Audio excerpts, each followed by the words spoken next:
Dans cette vidéo, je vais te parler de trading quantitatif et de comment aujourd'hui c'est devenu quelque chose qui est vraiment accessible aux traders particuliers comme toi et comme moi.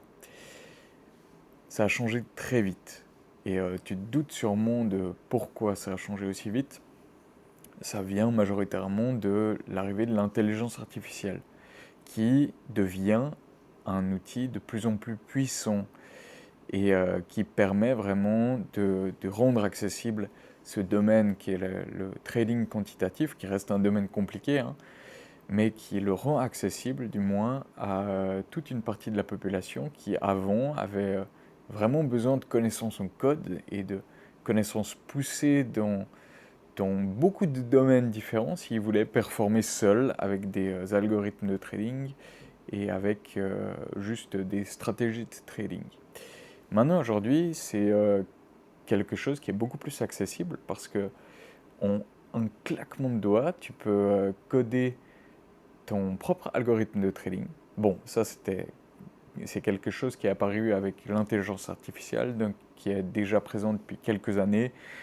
En soi, si tu veux coder ton algorithme sur MetaTrader 5, par exemple, c'est quelque chose que j'ai beaucoup fait.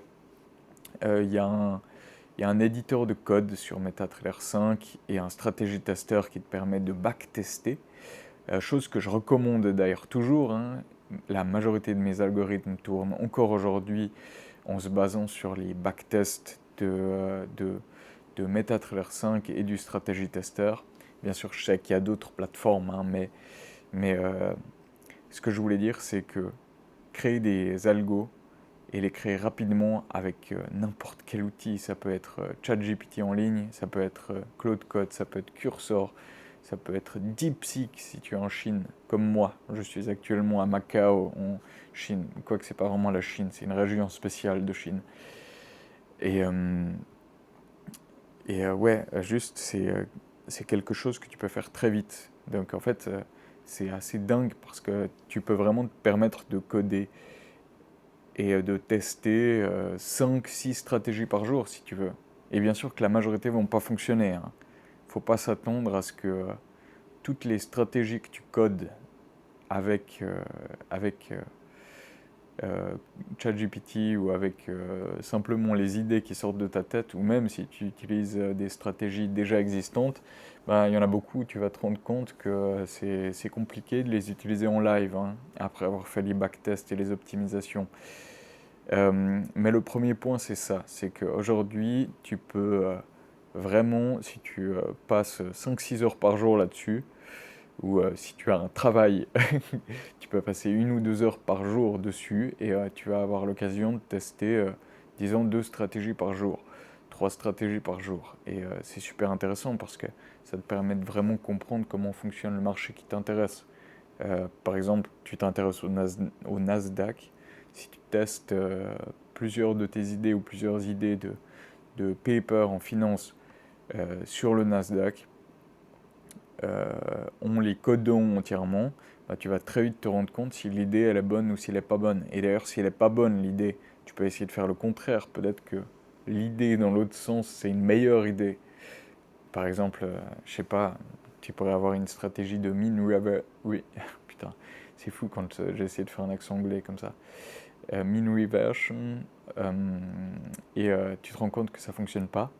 Bah, tu vas peut-être faire quelque chose en suivi de tendance et te rendre compte que ça fonctionne beaucoup mieux. Donc, je te conseille et je t'encourage à fond à tester énormément de tes stratégies, énormément de tes idées en passant par des outils comme ça. Donc par exemple, t'expliques ta stratégie et tu dis à ChatGPT que tu veux coder une stratégie pour MetaTrader 5 si tu utilises MetaTrader 5 comme moi, et sinon l'autre plateforme que tu utilises si tu travailles avec une autre plateforme de backtest. Et voilà, et tu testes tes idées. Ou si tu es un trader qui ne fait pas du trading algorithmique, mais du trading à la main, à la place de continuer à y croire de manière religieuse sans te poser de questions, je te conseille d'essayer de coder ta stratégie et de la tester en backtest, en entièrement automatisé pour voir si c'est pertinent ce que tu fais ou si tu es juste en train de perdre ton temps sur les graphiques.